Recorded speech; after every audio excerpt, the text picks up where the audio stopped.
जय हिंद। आप सभी का स्वागत है आपके अपने YouTube चैनल संभव क्लासेस से।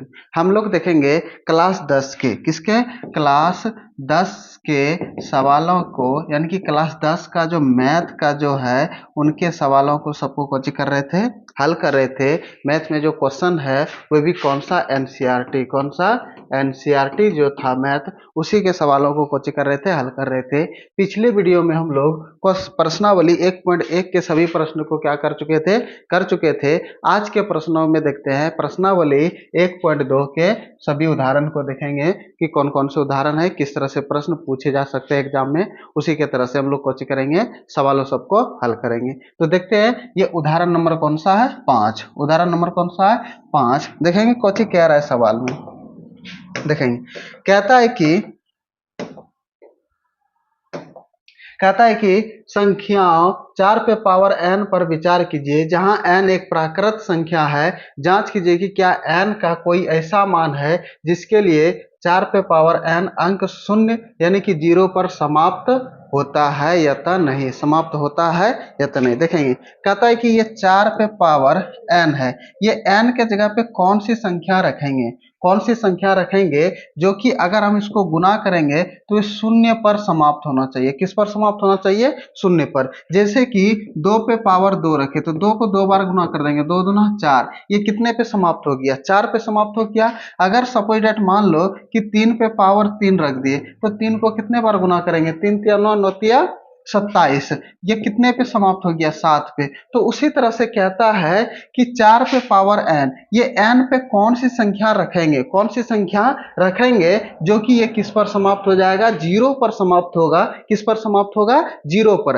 अब देखते हैं 0 पर कौन सी संख्या सब समाप्त होगा। जैसे कि देखेंगे कैसे, जैसे कि 10 पे पावर 1 रखेंगे तो 10 का कितना 10, 10 पे पावर 2 रखेंगे तो कितना 10 धांग की 100। अगर सपोज डेट मान लीजिए कि 20 पे पावर 1 रखे तो 20 को एक बार गुना करेंगे तो कितना 20 का 20। अगर हम 20 पे पावर 2 रख दिए तो 20 विषांक कितना 400, यानी कि 0 पर कोची हो रहा है, समाप्त हो रहा है। कहां पर समाप्त हो रहा है, 0 पर। अब देखेंगे, थोड़ा सा ध्यान दीजिएगा, यहाँ पर 10 है। अगर इस संख्या का अभाज्य गुणनखंड करेंगे तो ये कितना कितना होगा, 2 और 5, कितना होगा 2 और 5, तभी ना 2 और 5 दो पंचे 10।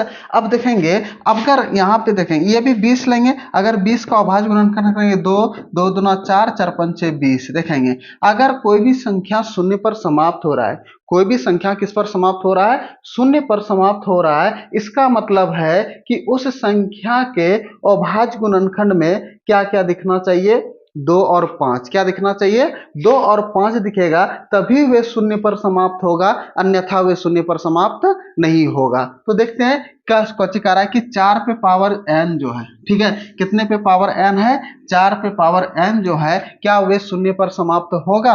देखें ये जो 4 पे पावर n है, क्या ये शून्य पर समाप्त है, तो हम 4 का कोशिश करेंगे अभाज्य गुणनखंड। क्या करेंगे, अभाज्य गुणनखंड। अच्छा, 4 का जब हम अभाज्य गुणनखंड करेंगे तो ये कितना आएगा, 2 गुना 2, 2 दूना 4 आएगा कि नहीं। जब इसका अभाज्य गुणनखंड करेंगे तो कितना आएगा, 2 दूना 4। क्या इसमें अगर कोई भी शून्य पर समाप्त हो रहा है तो उसमें क्या क्या रहना चाहिए, 2 और 5।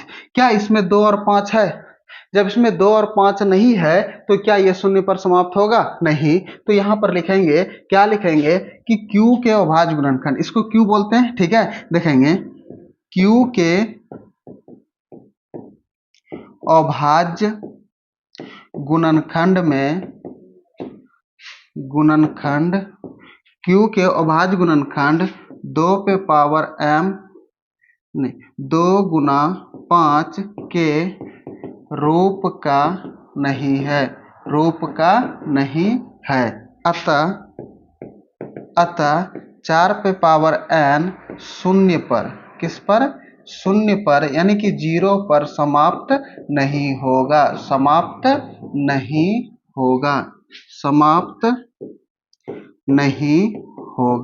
ये शून्य पर समाप्त नहीं होगा, कभी भी ये शून्य पर समाप्त नहीं होगा। और शून्य पर तभी समाप्त होगा जब उसके अभाज्य गुणनखंड में कितना रहना चाहिए, 2 और 5। 2 और 5 रहेंगे तो वे शून्य पर समाप्त होंगे, अगर नहीं है तो ये शून्य पर समाप्त नहीं होंगे। देखते हैं अगला सवाल। अगला सवाल कहता है उदाहरण नंबर 6 कहता है कि संख्याएं 6 और 20 के अभाज्य गुणनखंड विधि से एचसीएफ और एलसीएम ज्ञात कीजिए। अब बार अभाज्य गुणनखंड विधि से हमें कौची ज्ञात करना है, एचसीएफ, और कौची ज्ञात करना है, एलसीएम। देखेंगे ये दोनों को किस विधि से हमें ज्ञात करना है, गुणनखंड विधि, अभाज्य गुणनखंड विधि से इसको कौची करना है, हमें ज्ञात करना है। तो देखते हैं, सबसे पहले ज्ञात करते हैं। देखेंगे सबसे पहले 6 का अभाज्य गुणनखंड कर लेंगे। तो 6 में 2 से भाग देंगे, 2 तिया 6, 3 एका 3। अच्छा, 6 का अभाज्य गुणनखंड कितना, 2 गुना 3। अब किसका अभाज्य गुणनखंड करेंगे, 20 का। किसका अभाज्य गुणनखंड करेंगे, 20 का। 2 से कटेगा 2 दशांग 20, फिर 2 से 2 पंचे 10, फिर 5 एका 5। अच्छा, ये 20 का जो अभाज्य गुणनखंड आया, कोची कोची आया, ये 2 गुना 2 गुना 5 आ गया। अब देखें, इसको इस तरह से लिख सकते हैं, 2 को 2 है तो ये 2 पे पावर 2 गुना 5 है, इस तरह से लिख सकते हैं कि ना हम लोग, तो लिख सकते हैं। तो देखेंगे यहाँ पर सबसे पहले हम लोग ज्ञात करते हैं एचसीएफ। कौन ज्ञात करते हैं, एचसीएफ। तो 6 का अभाज्य गुणनखंड कितना, 2 गुना 3, और 20 का अभाज्य गुणनखंड कितना, 2 पे पावर 2 गुना 5। अब देखेंगे सबसे पहले हमें ज्ञात करना है एचसीएफ। ठीक है, तो सबसे पहले एचसीएफ ज्ञात कर लेते हैं। तो देखेंगे एचसीएफ में कुछ ही होता है, अगर दोनों में जो दिखे, दोनों में जो दिखे सेम सेम दिख जाए तो उसको बाहर कर लेंगे, जो नहीं दिखेगा उसको बाहर नहीं करेंगे। इसमें 2 है तो इसमें भी 2 है तो बाहर कर लेंगे, इसमें 3 है तो इसमें 3 नहीं है तो बाहर नहीं करेंगे, इसमें 5 है तो इसमें 5 नहीं है तो 5 को बाहर नहीं करेंगे। तो इसमें भी 2 है, इसमें भी 2 है, तो 2 को कच्ची कर लिया, बाहर कर लिए। अब इसके पावर को देखना है। एचसीएफ में लेते हैं छोटका पावर, एचसीएफ में किसका लेता है, छोटका पावर, और एलसीएम में लेते हैं बड़का पावर। तो छोटका पावर कितना है, 2 पे पावर 1 है तो 1, तो हमारा जो एचसीएफ निकल गया वो कितना निकल गया, 2। अब हमें एलसीएम ज्ञात करना है। देखेंगे एलसीएम में कौन सी होता है, जो बाहर में है, जो कॉमन है, दोनों में जो सामान्य रूप से दिख रहा है उसको भी बाहर करेंगे, और जो नहीं दिख रहा है उसको भी बाहर करेंगे। देखेंगे ये दोनों में 2 है तो 2 को बाहर कर लेंगे। ठीक है, इसमें 3 है तो 3 को भी बाहर कर लेंगे, इसमें 5 है, 5 को भी बाहर कर लेंगे। अब देखेंगे इसके पावर को, एलसीएम में बड़के पावर को लेते हैं और एचसीएफ में कौन से पावर को, छोटका पावर को। तो यहाँ पे बड़का पावर कितना है, 2, यहाँ पे पावर कितना है, 2। तो 2 को 2 बार गुना कर देंगे, 2 दूना 4, ये 3 गुना 5, गुना करेंगे 4 तिया 12, 12 पंचे 60। तो एलसीएम कितना निकल गया, 60, और एचसीएफ कितना निकल गया, 2। देखते हैं अगले सवाल की ओर। अगले सवाल में कहता है कि अभाज्य गुणनखंड विधि द्वारा 96 और 404 का एचसीएफ ज्ञात कीजिए और फिर इनका एलसीएम ज्ञात कीजिए। उसी विधि से, किस विधि से, अभाज्य गुणनखंड विधि से किसका किसका ज्ञात करना है, 96 और 404 का हमें कौची ज्ञात करना है, एचसीएफ और एलसीएम ज्ञात करना है। तो देखेंगे सबसे पहले हमें 96 का कौची ज्ञात कर लेना है, अभाज्य गुणनखंड विधि कर लेना है। तो सबसे पहले देखेंगे 96 का। ठीक है, तो देखेंगे लास्ट में 6 है तो किससे भाग लगेगा, 2 से, क्योंकि 2 से भाग किसमें लग सकता है, अगर 2, 4, 6, 8 और 0 रहे किसी भी संख्या के लास्ट में, अगर ये सब संख्या दिख रहा है तो उसमें किससे भाग लग जाएंगे, 2 से भाग लग जाएंगे। तो देखते हैं 6 है तो 2 से भाग लग जाएगा, 2 चौके 8, 2 अठी 16, फिर 2 से, 2 दूना 4 और ये 2 चौके 8, फिर 2 से, 2 एका 2, 2 दूना 4, फिर 2 से, 2 छकी 12, 2 से, 2 तिया 6, फिर 3 एका 3। 96 को हम किस तरह से लिख सकते हैं, देखेंगे 96 को 2 गुना क्या को 2 है, 1 2 3 4 5, 1 2 3 4 और 5, 5 को था 3 और 6 गो, 1 2 3 4 5, 5 गो है तो क्या गो 1 2 3 4 5 और गुना में 3, 2 दूना 4 दूना 8 और 16, 16 दूना 32, 32 दिया 96। अब इसी को लिख सकते हैं 2 पे पावर क्या को 2 है, 1 2 3 4 5, तो 2 पे पावर 5 गुना 3। अब देखेंगे किसका निकालेंगे, 404 का। अब ये 404 का अगर हमें निकालना है तो देखेंगे कैसे निकालेंगे, लास्ट में 4 है तो 2 से भाग लग जाएगा, 2 दूना 4, ये 0 है तो 0, फिर ये 2 दूना 4, फिर 2 से, 2 एका 2, 0, 2 एका 2। अब किससे लगेगा, 101, ये किसी से नहीं लगेगा, 101 यही रह जाएगा हमारा। तो देखेंगे ये 404 को हम लिख सकते हैं 2 गुना 2 गुना ये 101, तो इसको लिख सकते हैं 2 पे पावर 2 गुना ये कितना हो जाएगा, 101। देखेंगे। अब सबसे पहले हमें ज्ञात करना है कौची, एलसीएम, सॉरी एचसीएफ, और उसके बाद कौची ज्ञात करना है, एलसीएम। तो देखेंगे कितना है, 96। 96 को किस तरह से लिख सकते हैं, 2 पे पावर 5 गुना 3, और उसके बाद कितना है 404। ये 404 को किस तरह से लिख सकते हैं, 2 पे पावर 2 गुना 101। अब देखेंगे यहाँ पे, अब ये सबसे पहले एचसीएफ, एचसीएफ में कौन सी होता है, जो दोनों में कॉमन दिख रहा है उसको बाहर कर लेंगे, जो नहीं दिख रहा है उसको बाहर नहीं करेंगे। तो दोनों में 2 दिख रहा है तो 2 को बाहर कर देंगे, इसमें 3 है तो इसमें 3 नहीं है, इसमें 101 है तो इसमें 101 नहीं है, तो उसे बाहर हम नहीं करेंगे। तो देखते हैं एचसीएफ। अब देखेंगे इसके पावर को, एचसीएफ में कौन से पावर को लेते हैं, छोटके पावर को। तो यहाँ पे पावर 5 है, यहाँ पे पावर 2 है, तो बड़का 5 है, छोटका कितना है 2, तो यहाँ पे पावर कितना हो जाएगा 2, और 2 को 2 बार गुना कर देंगे, 2 दूना 4। तो इसका एचसीएफ जो निकल गया वो कितना निकल गया, 4। अब हमें ज्ञात करना है एलसीएम, कौन सी ज्ञात करना है, एलसीएम। तो देखते हैं एलसीएम ज्ञात कर लेते हैं।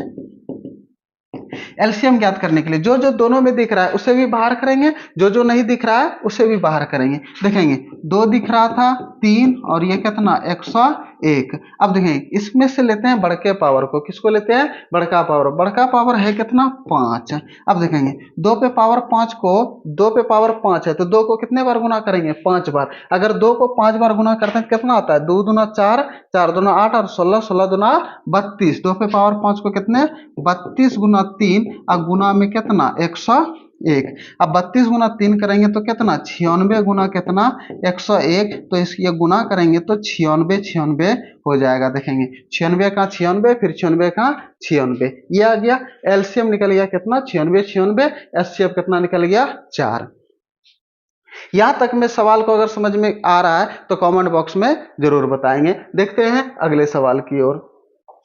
उदाहरण नंबर 8 कहता है कि 6, 72 और 120 का अभाज्य गुणनखंड विधि द्वारा एचसीएफ और एलसीएम ज्ञात कीजिए। देखेंगे इसके पहले सिर्फ 2 अंक रहता था, 2 अंक, अबरी बार कितने अंक दे दिया है, 3 अंक। कितने अंक दे दिया, 3 अंक। अब तीनों अंकों अभाज्य गुणनखंड विधि के द्वारा इस तीनों सवालों को कोची करना है, हल करना है। तो देखते हैं पहला कितना है 6, तो 6 का अभाज्य गुणनखंड कर लेंगे 2 से, 2 तिया 6, 3 का 3। तो 6 को हम किस तरह से लिख सकते हैं, 2 गुना 3। अब दूसरा कितना है 72।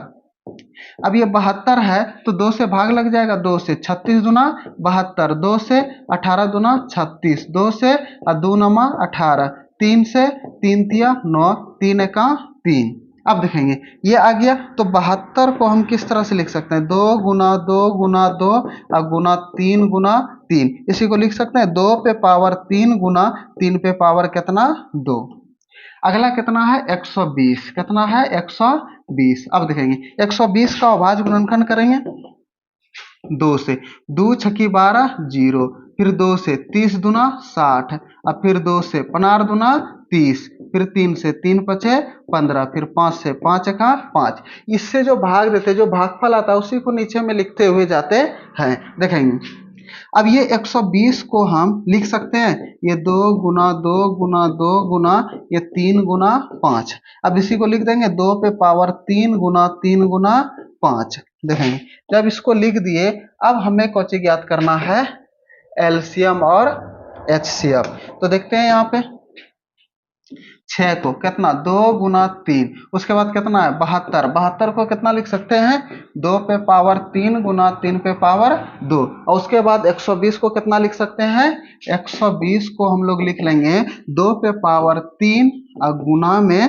कितना 3 गुना 5, 3 गुना 5। अब देखेंगे तो सबसे पहले हमें कौची ज्ञात करना है, एचसीएफ। तो एचसीएफ ज्ञात करने के लिए जो जो तीनों में दिखेगा उसी को बाहर करेंगे, और जो जो नहीं दिखेगा उसे बाहर नहीं करेंगे। देखेंगे 2 तीनों में दिख रहा है तो 2 को बाहर कर लेंगे, ये 3 तीनों में दिख रहा है तो 3 को भी बाहर कर देंगे, ये 5 है, बाकी बाद में 5 नहीं है तो क्या 5 को बाहर करेंगे, नहीं। अब इसके देखेंगे एचसीएफ में छोटका पावर लेते हैं, कौन से पावर को लेते हैं, छोटका पावर। तो देखेंगे यहाँ पे छोटका कितना है, 2 पे पावर 1, एक ही रहेगा। यहाँ पे कितना है 3 पे पावर 1, तो 3 दुना 6। एचसीएफ कितना निकल गया 6, एचसीएफ कितना निकल गया 6। अब देखते हैं, अब हमें ज्ञात करना है कौची, एलसीएम। एलसीएम में जो जो तीनों में दिख रहा है उसे भी बाहर करेंगे और जो जो में नहीं दिख रहा है उसको भी बाहर कर देंगे। तो 2 और 3 तो दिख रहा था, दोनों को बाहर कर देंगे। 5 नहीं दिख रहा था, फिर भी 5 को बाहर कर देंगे। अब इसके पावर को देखना है। एलसीएम में बड़का पावर लेते हैं और एचसीएफ में कौन सा पावर, छोटका पावर। तो बड़का 2 पे पावर 3 है, यहाँ पे 3, 3 पे पावर कितना है 2, 5 एक ही तो है तो 5 पे पावर 1 है। तो 2 को 3 बार, 2 दूना 4, 4 दूना 8 और 3 तिया 9 और गुना 5, 8 नमा 72। अब 72 गुना 5 करेंगे, 72 पंचे कितना 360, देखेंगे 5 दूना 10, 5 सत्ते 35 और 1 36, कितना आ गया ये 360। इसका जो एलसीएम निकल गया कितना निकल गया 360 और एचसीएफ जो निकल गया वो कितना निकल गया 6। देखते हैं अगले